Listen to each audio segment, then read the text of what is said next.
Hi ಎಲ್ರಿಗೂ ನಮಸ್ಕಾರ. Welcome to ಸುಮ್ಮಿಜಗತ್ತು. ಎಲ್ಲರೂ ಹೇಗಿದ್ದೀರಾ? ಚೆನ್ನಾಗಿದ್ದೀರಾ ಅಂತ ಭಾವಿಸ್ತಾ ಇವತ್ತಿನ ವಿಡಿಯೋನ ಸ್ಟಾರ್ಟ್ ಮಾಡೋಣ ಬನ್ನಿ.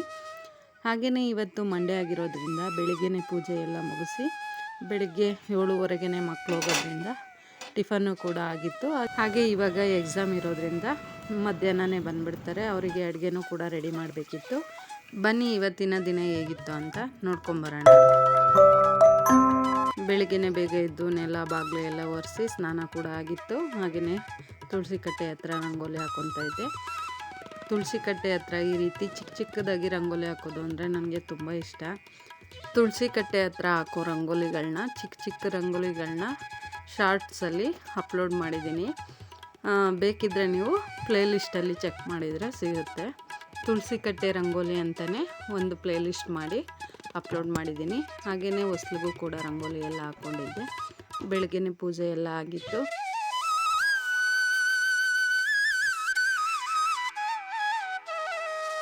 ಹಾಗೆಯೇ ಮಾರ್ನಿಂಗ್ ಟಿಫನ್ನಿಗೆ ನಾನು ರವೆ ಇಡ್ಲಿ ಮಾಡ್ತಾಯಿದ್ದೀನಿ.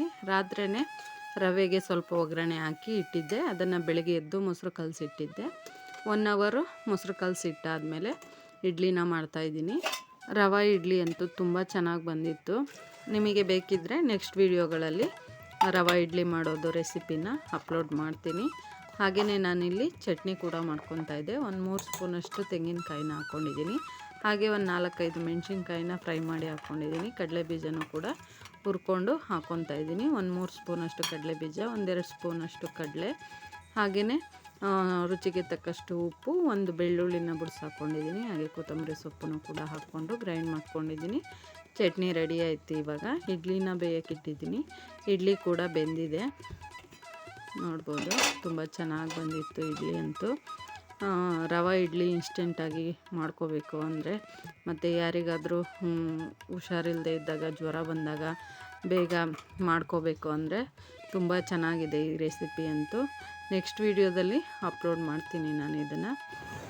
ಹಾಗೆಯೇ ಮಕ್ಕಳನ್ನ ಸ್ಕೂಲಿಗೆ ಬಿಡೋಕ್ಕೆ ಹೋಗಿದ್ದೆ. ಹಾಗೆಯೇ ನನಗೆ ಮಧ್ಯಾಹ್ನಕ್ಕೆ ಅಡುಗೆಗೆ ಟೊಮೊಟೊ ಇರಲಿಲ್ಲ ಮತ್ತು ಪಾಲಕ್ ಸೊಪ್ಪನ್ನು ಬೇಕಾಗಿತ್ತು. ಆವಾಗ ತಾನೇ ತಂದಿಟ್ಟಿದ್ರು ಪಾಲಕ್ ಸೊಪ್ಪು. 8 ಗಂಟೆಗೆ ಹೋಗಿದ್ದೆ ನಾನು. ಪಾಲಕ್ ಸೊಪ್ಪನ್ನು ತೊಗೊಂಡು, ಹಾಗೆಯೇ ಕರಿಬೇವು ಸೊಪ್ಪಂತೂ ತುಂಬ ಫ್ರೆಶ್ ಆಗಿತ್ತು.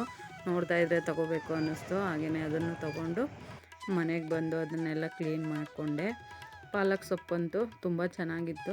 ಹಾಗೆ ಕರಿಬೇವನ್ನು ತುಂಬ ಚೆನ್ನಾಗಿತ್ತು.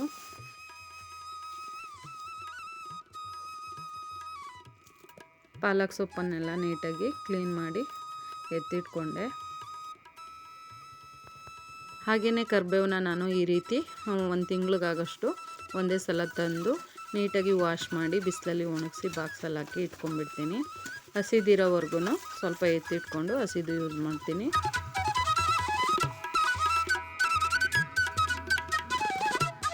ಹಾಗೆಯೇ ಎಕ್ಸಾಮ್ ಮುಗಿಸಿ ಮಧ್ಯಾಹ್ನಕ್ಕೆ ಮಕ್ಕಳು ಮನೆಗೆ ಬರ್ತಾಯಿದ್ರು. ಹಾಗೆ ಇವಾಗ ತಂದಿರೋ ಅಂಥ ಪಾಲಕ್ ಸೊಪ್ಪನ್ನು ಸಾಂಬಾರು ಮಾಡೋಣ ಅಂಥೇಳಿ ಎಲ್ಲ ರೆಡಿ ಮಾಡಿ ಇಟ್ಕೊತಾ ಇದ್ದೆ. ನಾನಿಲ್ಲಿ ಕುಕ್ಕರಿಗೆ ಒಂದು ಅರ್ಧ ಕಪ್ಪಷ್ಟು ಹೆಸರುಬೇಳೆ ಮತ್ತು ಒಂದು ಅರ್ಧ ಕಪ್ಪಷ್ಟು ತೊಗರಿಬೇಳೆನ ತೊಗೊಂಡು ನೀಟಾಗಿ ವಾಶ್ ಮಾಡಿ, ಅದ್ರ ಜೊತೆಗೇ 4 ಹಸಿಮೆಣ್ಸಿನ್ಕಾಯಿ ಮತ್ತು 1 ಬೆಳ್ಳುಳ್ಳಿ, ಬಿಡಿಸಿಟ್ಕೊಂಡಿರೋವಂಥ ಬೆಳ್ಳುಳ್ಳಿ, ಹಾಗೆಯೇ ಒಂದು ಅರ್ಧ ಈರುಳ್ಳಿ ಹಾಕ್ಕೊಂಡಿದ್ದೀನಿ ಮತ್ತು 2 ಟೊಮೊಟೊನ ನೀಟಾಗಿ ತೊಳೆದು ಹಾಕ್ಕೊಂಡಿದ್ದೀನಿ. ಹಾಗೆ ಸ್ವಲ್ಪ ಕೊತ್ತಂಬರಿ ಸೊಪ್ಪು ಹಾಕ್ಕೊಂಡಿದ್ದೀನಿ. ಹಾಗೆಯೇ ಸ್ವಲ್ಪ ಹಸಿ ಕರಿಬೇವು ಹಾಕ್ಕೊತಾ ಇದ್ದೀನಿ. ಮತ್ತು 1 ಸ್ಪೂನಷ್ಟು ಜೀರಿಗೆ, ಸ್ವಲ್ಪ ಅರಿಶಿನ ಪುಡಿ ಹಾಕ್ಕೊಂಡಿದ್ದೀನಿ. ಹಾಗೆ ಸ್ವಲ್ಪ ರುಚಿಗೆ ತಕ್ಕಷ್ಟು ಉಪ್ಪು ಹಾಕ್ಕೊಂಡು 1 ಗ್ಲಾಸ್ ನೀರು ಸೇರಿಸಿ 4 ವಿಸಲ್ ಹಾಕ್ಸಿದ್ರೆ ಸಾಕು. ನಾನಿವಾಗ ಇದನ್ನು ಸ್ಟವ್ ಮೇಲೆ ಇಟ್ಟು 4 ವಿಸಲ್ ಹಾಕಿಸ್ಕೊತಾ ಇದ್ದೀನಿ. ಹಾಗೆಯೇ ಇನ್ನೊಂದು ಸೈಡು ಒಂದು ಪಾತ್ರೆಗೆ ಸ್ವಲ್ಪ ನೀರು ಹಾಕಿ ಕುದಿಯೋಕೆ ಇಟ್ಟಿದ್ದೀನಿ. ಆವಾಗಲೇ ನೀಟಾಗಿ ವಾಶ್ ಮಾಡಿ ಕಟ್ ಮಾಡಿ ಇಟ್ಕೊಂಡಿರೋ ಅಂಥ ಪಾಲಕ್ ಸೊಪ್ಪನ್ನ ಅದ್ರ ಜೊತೆಗೆ ಸೇರಿಸ್ಕೊತಾ ಇದ್ದೀನಿ. ನಾನಿಲ್ಲಿ ಅರ್ಧ ಕಟ್ಟಷ್ಟು ಮಾತ್ರ ಪಾಲಕ್ ಸೊಪ್ಪನ್ನ ತೊಗೊಂಡಿದ್ದೀನಿ. ಪಾಲಕ್ ಸೊಪ್ಪು ಕೂಡ ಬೆಂದಿದೆ. ಹಾಗೆ ಕುಕ್ಕರಲ್ಲಿ ವಿಸಲ್ಲು ಕೂಡ ಹೋಗಿದೆ. ಅದನ್ನು ಮೇಲ್ಮೇಲೆ ನಾವೇನೆಲ್ಲ ಹಾಕಿದ್ವಿ ಬೇಳೆನ ಬಿಟ್ಟು ಇನ್ನು ಉಳಿದದ್ದನ್ನೆಲ್ಲ ರುಬ್ಬಕ್ಕೆ ಹಾಕ್ಕೊತಾ ಇದ್ದೀನಿ. ಹಾಗೆ 2 ಸ್ಪೂನಷ್ಟು ಕೊಬ್ಬರಿನ ಹಾಕ್ಕೊಂಡು ಸ್ವಲ್ಪ 1 ಸ್ಪೂನಷ್ಟು ಸಾಂಬಾರು ಪುಡಿನ ಸೇರಿಸ್ಕೊಂಡು ರುಬ್ಕೊತಾ ಇದ್ದೀನಿ. ಇದನ್ನು ನುಣ್ಣಗೆ ರುಬ್ಕೋಬೇಕು. ಇದು ನುಣ್ಣಗಾದ್ಮೇಲೆ ನಾವೇನು ಬೇಯಿಸಿಟ್ಕೊಂಡಿರ್ತೀವಿ ಸೊಪ್ಪು, ಅದನ್ನು ಹಾಕ್ಕೊಂಡು ಹಾಗೆ ಒಂದು ಸಲ ಹಿಂಗೆ ಗ್ರೈಂಡ್ ಮಾಡಿ ತೆಗೆದುಬಿಡಬೇಕು. ತುಂಬ ನುಣ್ಣಗೆ ರುಬ್ಬಾರ್ದು ಸೊಪ್ಪನ್ನು. ನಾನಿಲ್ಲಿ ಒಂದು ಪಾತ್ರೆ ಇಟ್ಕೊಂಡು 1-2 ಸ್ಪೂನಷ್ಟು ಆಯಿಲ್ ಹಾಕ್ಕೊಂಡಿದ್ದೀನಿ. ಹಾಗೆ ಸಾಸಿವೆ, ಮತ್ತು ಕರಿಬೇವನ್ನ ಹಾಕ್ಕೊಂಡು ಸ್ವಲ್ಪ ಜೀರಿಗೆ ಹಾಕ್ಕೊಂಡಿದ್ದೀನಿ. ಹಾಗೆ ಒಂದು ಅರ್ಧ ಈರುಳ್ಳಿನ ಸೇರಿಸ್ಕೊಂಡು ಚೆನ್ನಾಗಿ ಫ್ರೈ ಮಾಡ್ಕೋಬೇಕು. ಈರುಳ್ಳಿ ಎಲ್ಲ ಫ್ರೈ ಆಗೋ ತನಕ. ನೋಡಿ, ಈರುಳ್ಳಿ ಫ್ರೈ ಆಗಿದೆ. ಆವಾಗಲೇ ರುಬ್ಬಿಟ್ಕೊಂಡಿರೋದನ್ನೆಲ್ಲ ಇವಾಗ ಒಗ್ಗರಣೆಗೆ ಸೇರಿಸ್ಕೊಂಡು ನೀಟಾಗಿ ಮಿಕ್ಸ್ ಮಾಡ್ಕೊತಾ ಇದ್ದೀನಿ. ಆವಾಗಲೇ ನಾವು ಬೇಳೆ ಅಷ್ಟೇ ಬಿಟ್ಟು ಇನ್ನು ಉಳಿದದ್ದೆಲ್ಲ ರುಬ್ಕೊಂಡಿದ್ವಲ್ಲ, ಇವಾಗ ಆ ಬೇಳೆನೂ ಇದ್ರ ಜೊತೆಗೆ ಸೇರಿಸ್ಕೊತಾ ಇದ್ದೀನಿ. ಹಾಗೆ ಜಾರನ್ನು ಕೂಡ ತೊಳೆದು ಸ್ವಲ್ಪ ನೀರನ್ನು ಸೇರಿಸ್ಕೊಂಡು ಎಷ್ಟು ಗಟ್ಟಿ ಬೇಕೋ ಅಷ್ಟು ಗಟ್ಟಿಗೆ ಮಾಡ್ಕೊಂಡಿದ್ದೀನಿ. ಇವಾಗ ಸಾಂಬಾರು ಕುದೀತಾ ಇದೆ. ಆವಾಗಲೇ ಉಪ್ಪು ಹಾಕ್ಕೊಂಡಿದ್ದೀವಿ. ನೋಡಿಕೊಂಡು ರುಚಿಗೆ ತಕ್ಕಷ್ಟು ಉಪ್ಪು ಹಾಕ್ಕೊಂಡ್ರೆ ಸಾಂಬಾರು ರೆಡಿ ಆಗುತ್ತೆ. ನೋಡ್ಬೋದು ನೀವು, ತುಂಬ ಚೆನ್ನಾಗಿ ಬರುತ್ತೆ ಸಾಂಬಾರಂತೂ.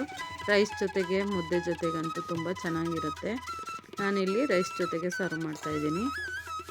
ತುಂಬ ಚೆನ್ನಾಗಿ ಬಂದಿದೆ.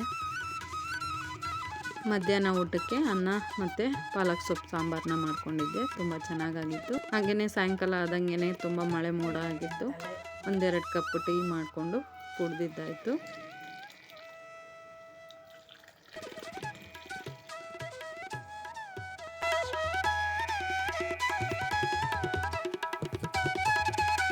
ಈ ಸಲ ಅಂತೂ ಜೋರಾಗಿ ಮಳೆ ಬಂದಿದ್ದೆ ನೋಡಿರಲಿಲ್ಲ.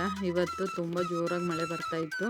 ಅದಕ್ಕೆ ಗಿಡಗಳಿಗೆಲ್ಲ ಸ್ವಲ್ಪ ಮಳೆ ನೀರು ಬೀಳಲಿ ಅಂಥೇಳಿ ಎಲ್ಲನೂ ತೆಗೆದು ಕಟ್ಟೆ ಮೇಲೆ ಜೋಡಿಸ್ಬಿಟ್ಟಿದ್ದೆ. ಮಳೆ ಬರ್ತಾಯಿದ್ದಕ್ಕೂ ಗಿಡಗಳು ಇಟ್ಟಿದ್ದಕ್ಕೂ ತುಂಬ ಚೆನ್ನಾಗಿ ಕಾಣಿಸ್ತಾಯಿತ್ತು. ಅದನ್ನು ಕೂಡ ಸ್ವಲ್ಪ ವೀಡಿಯೋ ಮಾಡಿ ಹಾಕಿದೆ. ನನಗಂತೂ ಮನೆ ಮುಂದೆ ಈ ರೀತಿ ಗಿಡಗಳನ್ನ ಬೆಳೆಸೋದು ಅಂದರೆ ತುಂಬ ಇಷ್ಟ. ನಿಮಗೂ ಕೂಡ ಇಷ್ಟನಾ ಅಂತ ಕಮೆಂಟ್ ಮಾಡಿ ಫ್ರೆಂಡ್ಸ್. ಹಾಗೆಯೇ ಈ ವಿಡಿಯೋ ನಿಮಗೆಲ್ಲ ಇಷ್ಟ ಆಗಿದೆ ಅಂತ ಭಾವಿಸ್ತಾ, ಇಷ್ಟ ಆದಲ್ಲಿ ಒಂದು ಲೈಕ್ ಮಾಡಿ, ಶೇರ್ ಮಾಡಿ, ಕಮೆಂಟ್ ಮಾಡಿ.